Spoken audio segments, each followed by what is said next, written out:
on Lindsay Reads, I am exposing myself. Hello everyone, I am sitting on the floor right now. The camera might be way out of focus. I'm wearing my pajamas. I'm just having a time right now. So it's like 10:30 at night. It's Friday and I'm bored.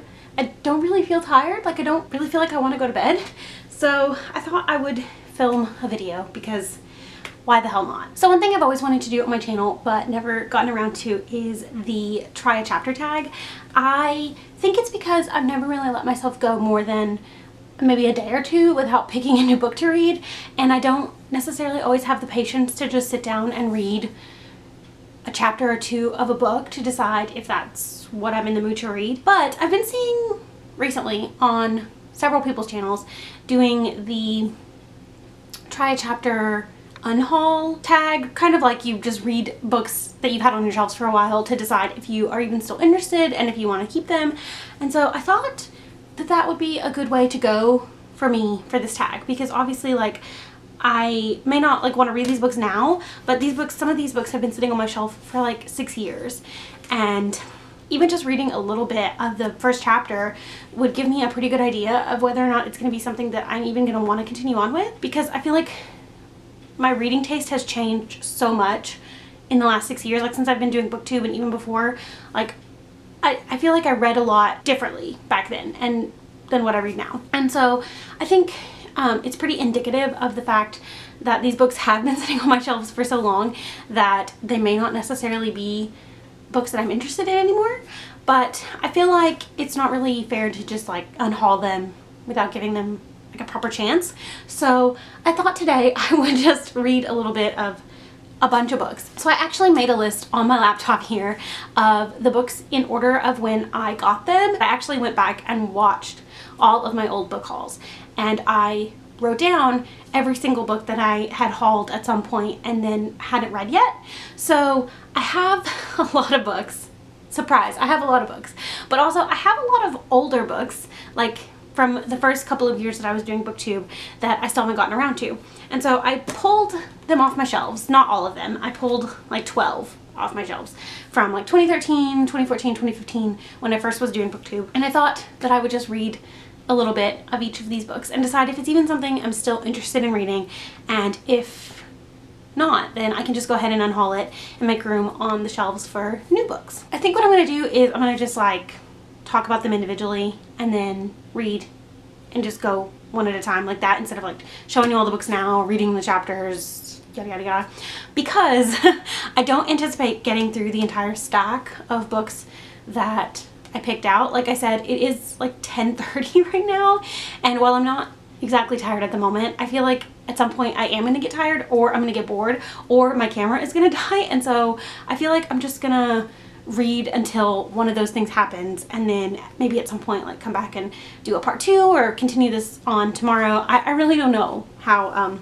this is gonna go, but I feel like that's a good enough explanation. So the first book, the oldest book on my TBR, can you guess it? It's from 2013. It's from one of my very first book hauls. I think maybe like number 2 or number 3. I used to number my book hauls when I first started booktube because everybody was doing that and I thought it was cool. And now looking back, I'm like, why? It just seems really braggy that I like numbered my book hauls. Like I had so many, and so I don't do that anymore, obviously. But this is from like maybe book haul number 2 or 3, and it is Kafka on the Shore by Haruki Murakami. I've read one other book by Haruki Murakami, Norwegian Wood, and I really liked it, and I am interested to see how this one goes. So I'm gonna read a little bit of this. Let's see how long the first chapter is. The first chapter is 12 pages, so I might not read all of the first chapter. I might just read like the first... Oh, there's a prologue and then a first chapter. Okay, well I'm gonna read a little bit and then I'll come back and let you know.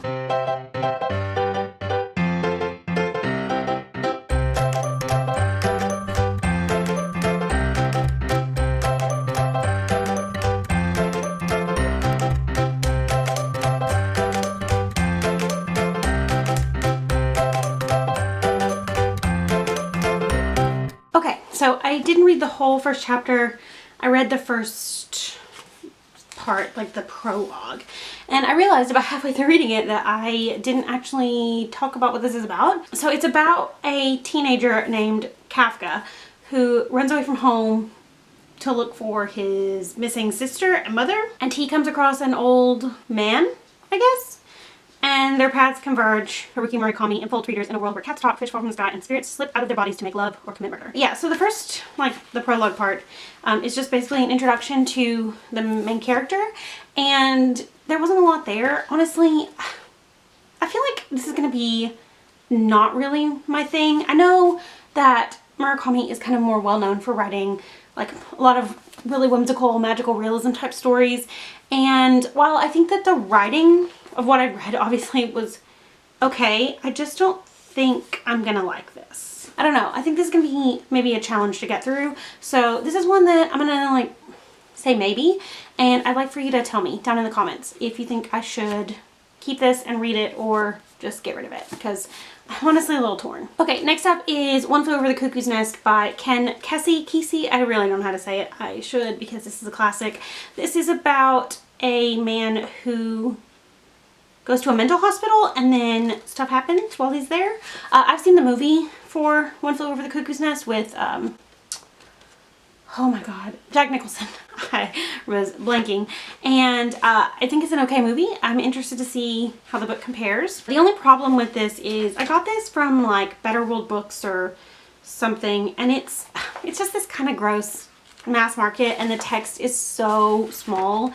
So even if I do like the first part of this, I may just like get rid of this book and then like buy a nicer edition of it, because I don't know that I'm going to be able to read this whole thing like this, but let's find out. I'm gonna read, let's see how long the first chapter is. Oh, the first, well, it's like I guess a prologue again, is just 4 pages. So I'm gonna read that.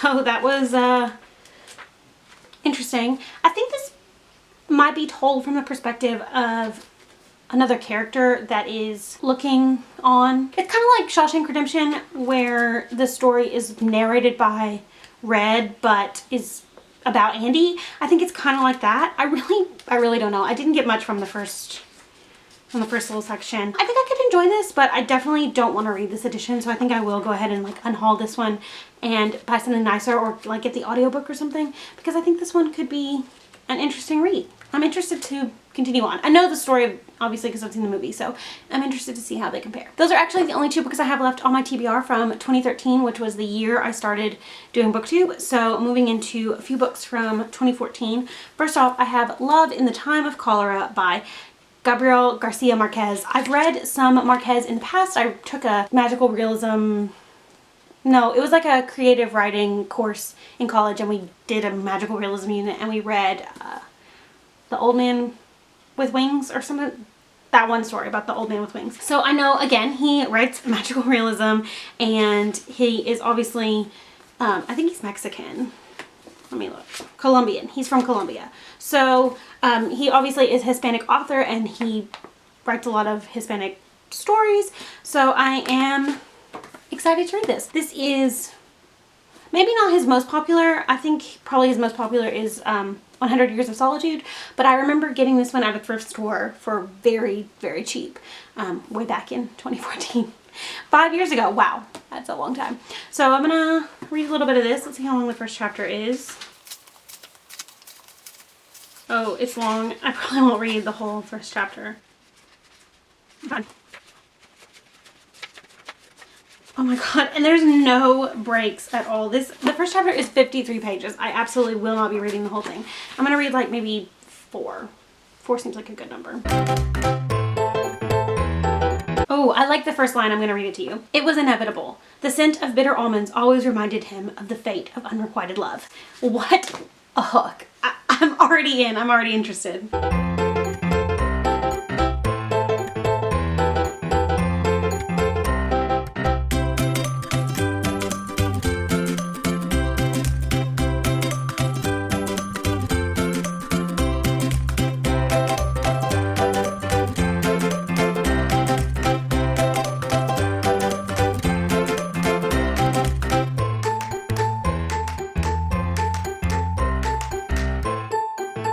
Okay, this is one I will definitely be keeping. I just read like 5 pages and I loved the writing. It seems to be about a doctor and his wife who have a pretty tumultuous marriage and just kind of like the trials and tribulations of that situation.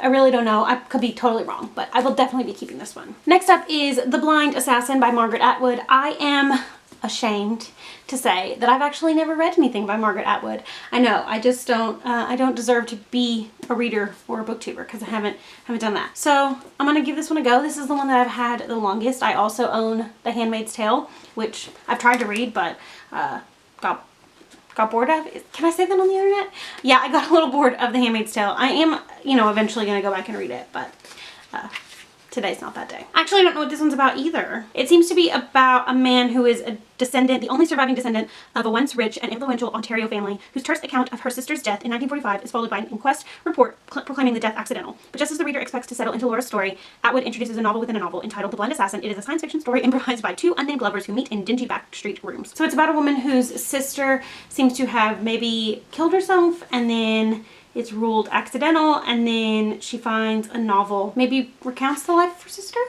Who knows? Let's see. Oh, the first chapter is only 3 pages, so I will definitely read this all. Okay, so the first line of this book is very gripping as well. 10 days after the war ended, my sister Laura drove a car off a bridge. How does that not hook you? I'm very intrigued.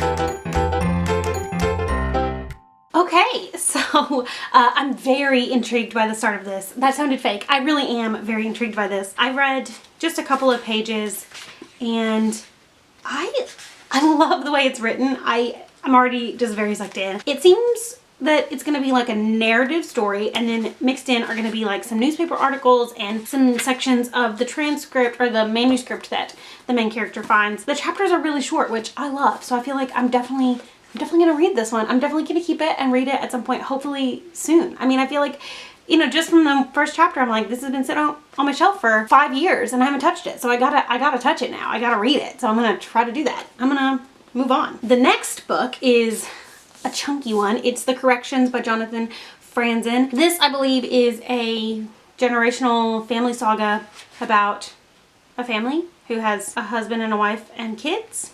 And I think the book is about the kids going home maybe for Christmas after the father has been diagnosed with some kind of illness. Wow, I don't know books at all. I do specifically remember putting this one on my TBR and buying it because of Liz at Liz Loves Literature.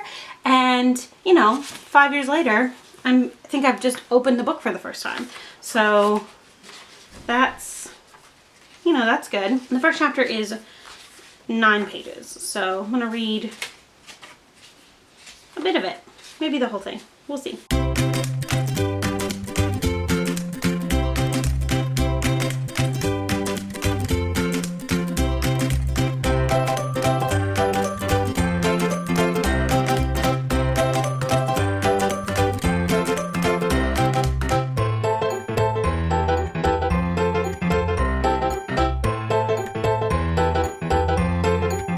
Okay, I literally only read like 2 pages of this. I don't think this is going to be for me. I think this is going to be a little bit too involved, a little too white America. I don't know. I'm just not really into stories about like privileged people that have problems. I know privileged people have problems, but I think it's going to be very pretentious, and I'm not really into that. So this is another one that I'm going to say like probably going to get rid of, but if somebody in the comments could convince me otherwise, then, you know, I might keep it around. But I don't know, this is just like over 500 pages to commit to something that I don't necessarily think is really my thing anymore. So yeah, I might be passing this one on. I think I might just do a couple more and then save the rest. I've done 5 so far. Yeah, so I think I might do like 2 more 2 more would finish out 2014, and then, you know, I could do a part 2 going into 2015 and on at some point. The next to last book I'm going to do in this video is The Princess Bride by William Goldman. The Princess Bride is one of my absolute favorite movies. I've seen it so many times I could probably quote the entire thing to you right now, and I've never read the book. I know the book is going to be quite different, but I'm still very excited. Like, I feel like it's gonna have that feeling that I get when I like start watching the movie again. I feel like this is one that I'm definitely gonna enjoy enough to keep and want to read, but you know, you never know. You could be surprised. Obviously, this is maybe a bit of a hard one to explain, but I think it's like a book within a book. I mean, I know what the plot of the story is because I've seen the movie, but I don't know how the book differs from that format. But you know, I think at this point, you know, if you don't know, if you haven't seen The Princess Bride, you at least know what it is. So I'm not going to get too into it. The first chapter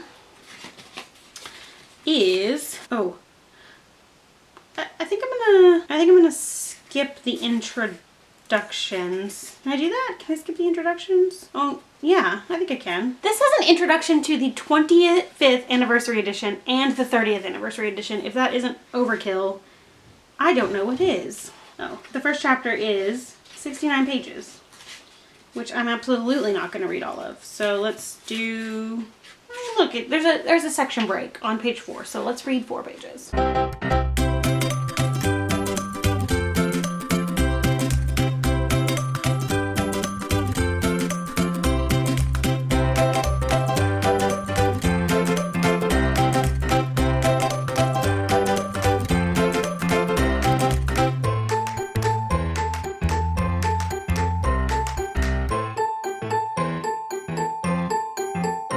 Okay, so this book is funny. From what I can tell, the author, William Goldman, is like a character in the book, and it's him like talking about his favorite book, which is The Princess Bride. So it's like a story within a story, like I said.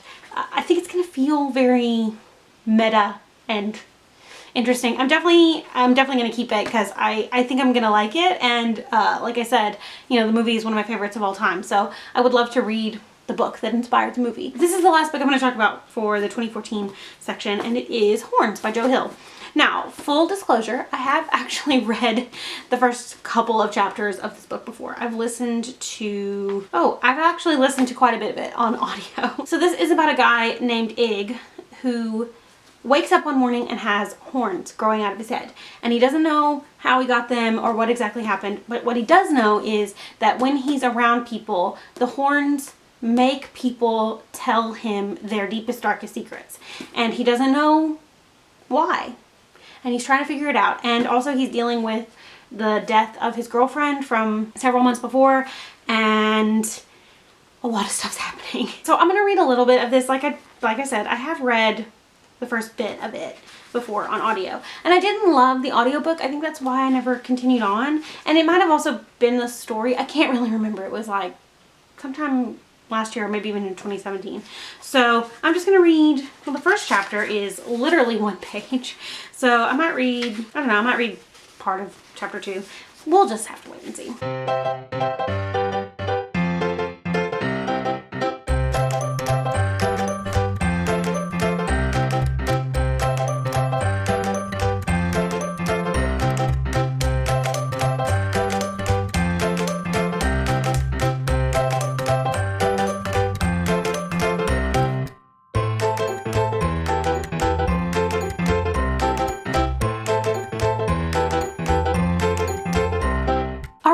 Perfect timing because my camera battery just started flashing, so I'm gonna wrap this up really quick. I don't know about this one. I just think that it's gonna be a little bit too like gritty and gory for me. I don't really have a problem with nasty stuff. Like, I kind of do, but I don't really know how to explain it. Like, I read it. Obviously, like, that book is disgusting and I read the whole thing. But I don't know. I